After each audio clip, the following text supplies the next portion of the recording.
Hello and welcome back. Well, our entire research team is standing by to give you the list of top 10 stocks. So let's go straight to Rima first up on the Vodafone Idea board meet and what the key takeaways were. Rima, morning. Hi, so the board meet is actually scheduled next week on the 27th of February. And yesterday, the stock was actually quite excited. It was up nearly 6.5%. Now, remember, the company has been trying to raise money for a long time now via lenders, investors.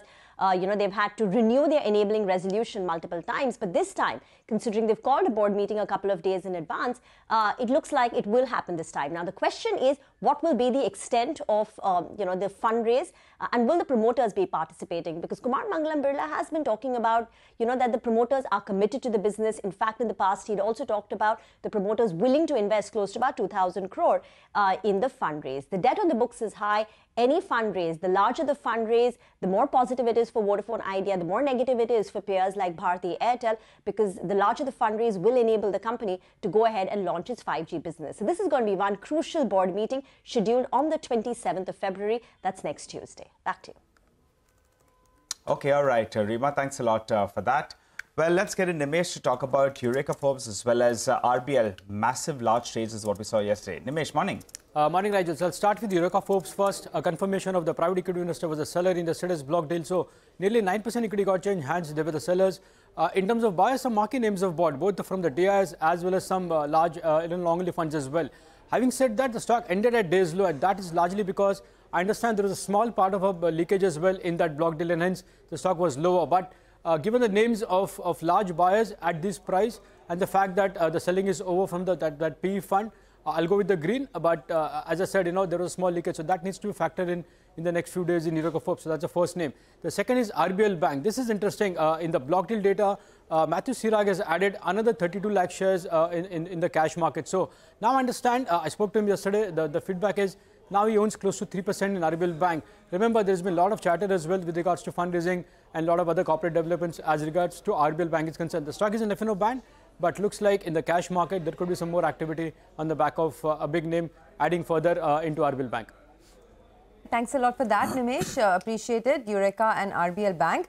Well, I'm looking at Sona BLW this morning. Now, the company has received the PLI certification for hub motors for electric two-wheelers. So, they've filed for 7 different products under the PLI scheme. It has received a certification for its first product, which is the hub motors, which will be used for e-two-wheelers. It's a part of generally traction motors, controller segment, etc. It's a small portion of their business. I mean, 5% of their first half FY24 revenues comes from this traction motors. But the PLI incentives that they are getting is about 13% of revenues, and that should support their margins depending on the retention ratio. So on the back of this PLI certification that they've got, I'm going with green over there. And Sona BLW, in any case, has been a strong stock in its sector. Okay. All right, Sonia, thanks very much for that. Well, let's move on. Financial services space now. Indiabulls and Jana Small Financial Services will be in focus. Abhishek has got details. Abhishek, morning. Morning, Prashant. To begin with, Indiabulls Housing Finance, their right issue was priced around 150 per share, which is a discount of 20% to the CNP of Indiabulls Housing Finance as well. So, company raised about close to 3,700 crore via right issue. It will be closely watched today because there is partly listing of this right issue.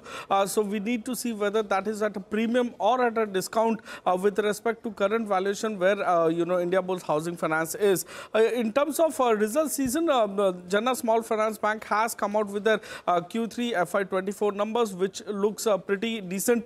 NII growth is at 24.4% YOY and about 4.3% sequentially. PAT growth is about 12.8% YOY and about 9.5% sequentially. The net interest margin for 9 months has actually expanded on a YOY basis, and even compared to H1, it's expanded to about 7.9%. Deposit growth is pretty robust at 36.5% YOY and about 9.8% sequentially. AM growth remains healthy YOY, but sequentially is just 2.5% growth over there. CASA ratio in line with industry trend, it continues to decline. The asset quality has improved. Gross NPA ratio is down to 2.2% when compared to 2.44% in the previous quarter. Even the net NPA ratio has improved on a sequential basis. Back to you. Okay, all right, Abhishek. Thanks for that. Well, let's go to Vamakshi to tell us some more stocks in the news. Well, absolutely. Let's first start off with Angel One. The company has announced that it plans to raise nearly 2,000 crores to tap opportunities in the fintech space. Now, this fundraising could be done through a whole lot of modes, preferential issue, FPO, or by QIP. And in fact, the company has highlighted that it plans to offer distribution of credit and fixed income products. In fact, they've also said these offerings would actually strengthen the company's super app as well as boost growth for them. And they will also be seeking approval of shareholders through an EGM that is scheduled on March 15. So on the back of that, keep an eye out on Angel One. But apart from that, let's also focus in on PFC. The stock will be on our radar because they are expected to consider fundraising proposal for the next financial year on February 29th. And lastly, let's also focus in on Tata Elxsi. The company has formed a strategic partnership with Aquinox. Now keep in mind that Aquinox is a California-based cloud security solution provider, and this partnership has been signed for 5G managed security services for operators. So largely on the back of that, keep an eye out on Tata Elxsi as well.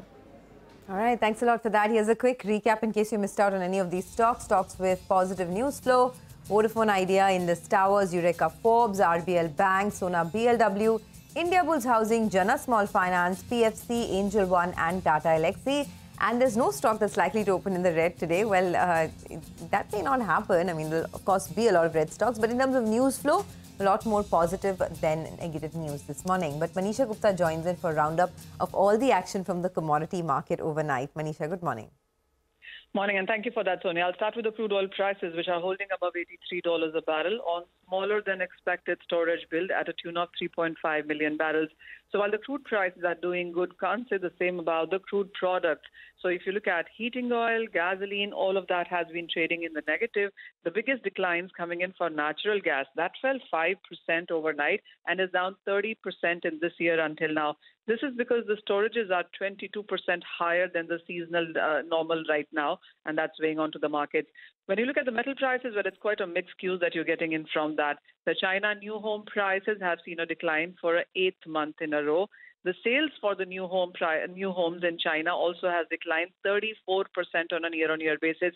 While the only positive that comes out of this is that the markets believe that China will have to come out with more measures, more stimulus when it comes to the property sector. Is the reason perhaps that copper is trading in the positive, but a very sharp decline in zinc prices, which has declined by 10% in this year until now because of oversupply and lagging recovery. All right, Manisha, thanks very much for that. So that's commodities in focus. We'll come back with Nichal Maheshwari of Centrum Broking. Stay tuned. Lots of stocks to discuss, and of course, take a pulse of what can be the NVIDIA effect here in India, if any. That's the conversation coming back.